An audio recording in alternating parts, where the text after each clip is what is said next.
Hoy vamos a meternos de lleno con la cardiopatía isquémica. Y para que nos demos una idea de la escala, las fuentes que analizamos, principalmente varios capítulos de la Biblia de la medicina, el Harrison, la pintan como la enfermedad más común, la más grave y costosa del mundo desarrollado. Causa más muertes y discapacidad que cualquier otra cosa. O sea, es el peso pesado de las enfermedades crónicas. Nuestra misión entonces es desentrañar qué es exactamente esta condición. Vamos a explorar ese desequilibrio crucial entre el oxígeno que el corazón necesita para trabajar y el que de verdad le llega. Veremos cómo se manifiesta desde una molestia casi predecible hasta una emergencia de vida o muerte. Y claro, revisaremos las estrategias para diagnosticarla y tratarla. Pero para arrancar, quiero lanzar una pregunta que a mí me parece fascinante y la verdad un poco inquietante. ¿Cómo es posible que una enfermedad que puede empezar a gestarse en nuestras arterias antes de los 20 años permanezca en silencio total durante décadas y de repente, un día se manifieste de una forma tan súbita y dramática? Ok, vamos a desglosar esto. El concepto central aquí es un problema de oferta y demanda, como en la economía, ¿no? Podemos imaginar el músculo cardíaco, el miocardio, como un motor de altísimo rendimiento que nunca descansa y necesita un flujo constante de combustible, en este caso sangre rica en oxígeno. La isquemia, esa falta de oxígeno, ocurre cuando la demanda del motor supera el suministro que le llega. Totalmente. Diste en el clavo con la analogía del motor. Y para ponerle números a esa demanda, los médicos se fijan en tres cosas principales. Primero, la velocidad a la que va el motor, o sea, la frecuencia cardíaca. Ajá. Segundo, la fuerza con la que se contrae, la contractilidad. Ok. Y tercero, la tensión que soportan sus paredes. En un corazón sano, este sistema es una maravilla. Si sales a correr y el motor empieza a demandar más, las tuberías que lo alimentan, las arterias coronarias, se ensanchan para que llegue más flujo. Simple y efectivo. Pero entonces, ¿cuál es el punto débil? ¿Por qué falla este sistema? Pues el villano principal, en más del 90% de los casos, es la aterosclerosis. A lo largo de los años se van formando unas placas, una especie de sarro hecho de grasa y colesterol en las paredes de esas arterias. Imagina que las tuberías de tu casa se van llenando de cal, poco a poco. Al principio no notas nada, pero con el tiempo el diámetro se reduce. Y supongo que llega un punto en que esa reducción ya es crítica. Exacto. Fíjate en esto. Una placa que reduce el diámetro de la arteria a la mitad ya limita de forma importante su capacidad para dilatarse cuando haces un esfuerzo. Ahí empieza a fallar el sistema. Ahí empieza a fallar. Pero si la obstrucción llega a ser de un 80% o más, el flujo de sangre puede ser insuficiente incluso estando en reposo. Entiendo. Es un problema de fontanería, básicamente. Podemos verlo así. De hecho, para entender la física detrás, la analogía hidráulica es perfecta. Imagina que las arterias coronarias grandes son la manguera principal que sale del grifo. Luego, dentro del músculo, hay una red de vasos mucho más pequeños como aspersores. La aterosclerosis es como si esa manguera principal se llenara de sarro y se estrechara. De repente, aunque los aspersores estén listos para abrirse al máximo, No les llega suficiente presión. no les llega presión. El problema no está en la regulación final, sino en el suministro principal. Esa analogía lo deja clarísimo. Ahora, todo este problema en las tuberías, ¿cómo lo siente una persona? Hablemos primero de la versión crónica, la angina de pecho estable. Pensemos en el caso típico que describen las fuentes. Un hombre de más de 50, una mujer de más de 60. Cada vez que camina un poco más rápido o sube una cuesta, siente esa opresión, como si un elefante se le sentara en el pecho. No es un dolor agudo, es más una angustia. De hecho, a menudo lo describen poniendo el puño cerrado sobre el esternón. El famoso signo de Levin. Exacto. Y lo más llamativo, como bien decías, es su predictibilidad. La molestia dura unos pocos minutos, entre 2 y 5. Aparece, alcanza un pico y luego se va. Y a menudo se irradia hacia los hombros, los brazos, la espalda, el cuello o incluso la mandíbula. El guión es casi siempre el mismo. Aparece con el esfuerzo y desaparece al parar y descansar. Ok. Esa es la versión estable, la señal de advertencia. Pero ¿qué pasa cuando esto se descontrola? ¿Por qué algo predecible se convierte en una emergencia? Esa es la pregunta del millón. Y la respuesta está en el concepto de placa vulnerable. No todas las placas son iguales. Algunas son duras, estables, pero otras son blandas, con un gran núcleo de grasa y una capa que las recubre muy, muy fina.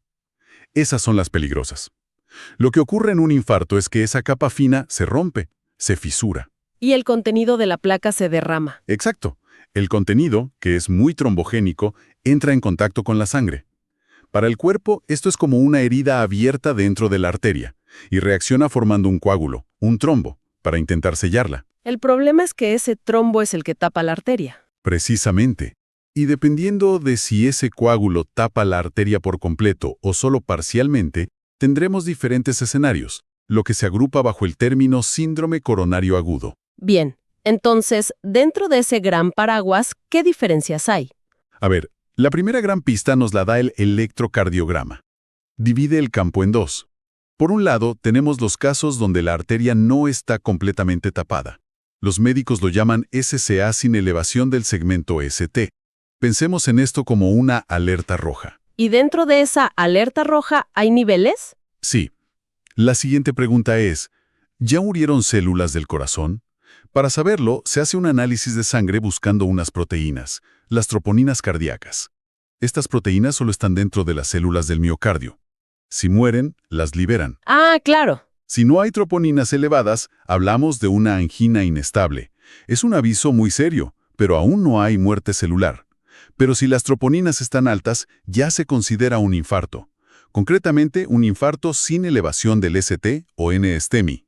O sea, que el análisis de sangre es el que dicta sentencia entre una angina inestable y un infarto de este tipo.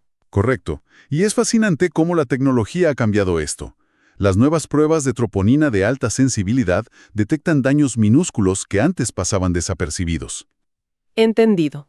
Esa es una cara de la moneda. ¿Cuál es la otra? La otra es de emergencia máxima, el código rojo.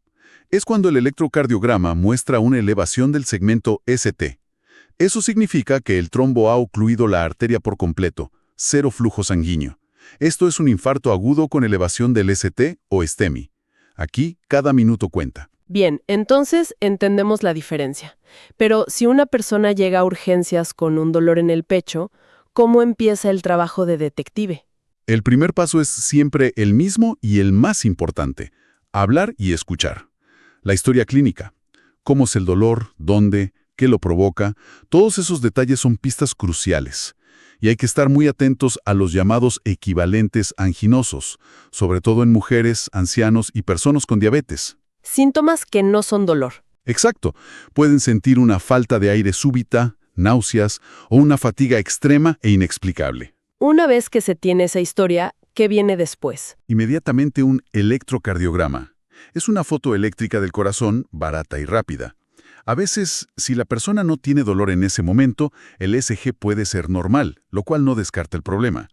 Pero si se hace durante un episodio de dolor, puede mostrar cambios muy claros como esa depresión o elevación del segmento ST. Es la prueba del delito. ¿Y si después de eso el diagnóstico sigue sin estar claro? ¿Cuál es el siguiente escalón? Ahí entran las pruebas de esfuerzo. La idea es sencilla. Vamos a estresar el corazón de forma controlada para ver si aparecen los síntomas o los cambios en el ECG que no vemos en reposo. ¿Poner a la persona en una cinta de correr? Eso es. El problema es que esta prueba tiene sus limitaciones, como los falsos positivos. ¿Y cómo se mejora la precisión? Combinándolas con técnicas de imagen, por ejemplo la gammagrafía de perfusión, donde se inyecta un trazador para ver, como en un mapa de calor, qué zonas del corazón reciben menos sangre durante el esfuerzo, o la ecocardiografía de esfuerzo, para ver si alguna parte de la pared deja de moverse con fuerza. Son pruebas mucho más fiables. Y finalmente, si todavía hay dudas, está la prueba definitiva, ¿no? Así es, la arteriografía coronaria, o cateterismo.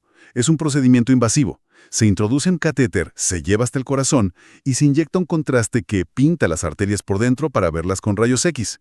Es el mapa definitivo. Pero siendo invasiva, no se le hará a todo el mundo. Y aquí es donde las fuentes mencionan un estudio que parece haber cambiado las reglas del juego, el estudio Isquemia. Totalmente. Y aquí la cosa se pone realmente interesante, porque los resultados de ese estudio para muchos fueron un baldazo de agua fría. Demostró que en pacientes estables, con esa angina predecible, La estrategia de ir directamente a destapar las arterias con un cateterismo no prevenía más infartos ni muertes a largo plazo que un tratamiento óptimo solo con medicamentos. Espera, ¿me estás diciendo que abrir la arteria no necesariamente mejoraba el pronóstico de supervivencia en esos pacientes? Eso es. Va en contra de la intuición. Exacto. Ojo, el estudio sí demostró que el cateterismo aliviaba los síntomas de angina más rápido, pero no cambiaba los eventos duros, muerte o infarto. Esto obligó a la comunidad médica a repensar si siempre la primera opción debía ser abrir la tubería en la enfermedad crónica. Fascinante. Eso nos lleva directamente al tratamiento. Una vez que el diagnóstico está claro, ¿qué hay en el arsenal terapéutico? El tratamiento tiene varias capas. La base, el cimiento sobre el que se construye todo, es el control estricto de los factores de riesgo y el estilo de vida. Dejar de fumar, controlar la presión, la diabetes. Y de forma crucial, el colesterol. Con las estatinas se busca bajar el colesterol LDL, el malo, a niveles muy bajos. Y sobre esa base, ¿qué fármacos se usan para controlar los síntomas? Hay varios grupos. Los nitratos, como la nitroglicerina, son vasodilatadores. Luego están los betabloqueadores, que son un pilar fundamental. Básicamente le dicen al corazón, tómatelo con calma. Bajan la frecuencia cardíaca, la presión, y han demostrado mejorar la supervivencia después de un infarto. Y como alternativa, los antagonistas del calcio, que también son vasodilatadores. Y me imagino que hay fármacos no solo para los síntomas, sino para prevenir esa catástrofe que describimos, la formación del coágulo. Absolutamente. Y esa es quizás la parte más importante. Son los fármacos antiagregantes plaquetarios. La aspirina es la piedra angular. Impide que las plaquetas se peguen entre sí, y a menudo se combina con otro más potente como el clopidogrel o el ticagrelor. Pero, ¿y si ya estamos en medio de la emergencia? Si el código rojo, el STEMI, ya está en marcha. Ahí la estrategia cambia, ¿no? Ahí la estrategia es una carrera contra el tiempo. El lema es «tiempo es músculo». El objetivo es abrir la arteria ocluida lo más rápido posible. La estrategia preferida es la intervención coronaria percutánea, o PCI primaria, lo que se conoce como angioplastía de urgencia. Entrar con el catéter y destapar. Exacto. Se entra, se infla un balón que aplasta el coágulo y casi siempre se implanta una pequeña malla metálica, un stent, para mantener la arteria abierta. El objetivo es hacerlo en menos de 90 minutos. ¿Y si no hay un hospital con capacidad para eso cerca? Si la PCI no está disponible a tiempo, la alternativa es la fibrinólisis. Es inyectar por vena un fármaco destructor de coágulos muy potente. No es tan eficaz y tiene más riesgo, pero en el lugar y momento adecuados puede salvar la vida. Y volviendo a la enfermedad estable, cuando los fármacos no son suficientes, llega el momento de la gran decisión. Reparar con un stent o construir una ruta alternativa con una cirugía de bypass. Esa es una de las decisiones más complejas. Depende de muchos factores, pero lo fascinante es la diferencia conceptual. Un stent es como reparar un bache en una carretera. Vas al punto exacto y lo solucionas. ¿Y el bypass sería? El bypass es como construir un nuevo tramo de autopista para saltarse el atasco. El cirujano toma un trozo de una vena o arteria y crea un puente que va desde la aorta hasta un punto más allá de la obstrucción. Ah, claro, se salta todo el segmento enfermo. Exacto. No solo soluciona el problema actual, sino que protege contra futuras lesiones en esa zona. Por eso, en general, la cirugía ofrece resultados más duraderos en pacientes con enfermedad muy extendida o en personas con diabetes. Queda muy claro. Entonces, para resumir, la cardiopatía isquémica es una batalla entre el aporte y la demanda de oxígeno del corazón, con la aterosclerosis como causa principal. Sus manifestaciones van desde la angina estable, que es una señal de advertencia, hasta el infarto agudo, un evento que puede terminar una vida en minutos. Y el tratamiento es una estrategia combinada. Cambiar el estilo de vida, un arsenal de fármacos y, en casos agudos o severos, procedimientos para restaurar el flujo. Y esto nos deja con una reflexión final, una pregunta que, la verdad, es bastante inquietante. Las fuentes mencionan que un porcentaje muy significativo de personas, sobre todo las que sobreviven a un infarto, tienen episodios de lo que se llama isquemia silenciosa. Silenciosa. ¿Qué significa eso? Significa que durante sus actividades diarias, sus electrocardiogramas pueden mostrar signos claros de que a su corazón le falta oxígeno, pero ellos no sienten absolutamente nada, ni dolor, ni opresión. Nada. Nada.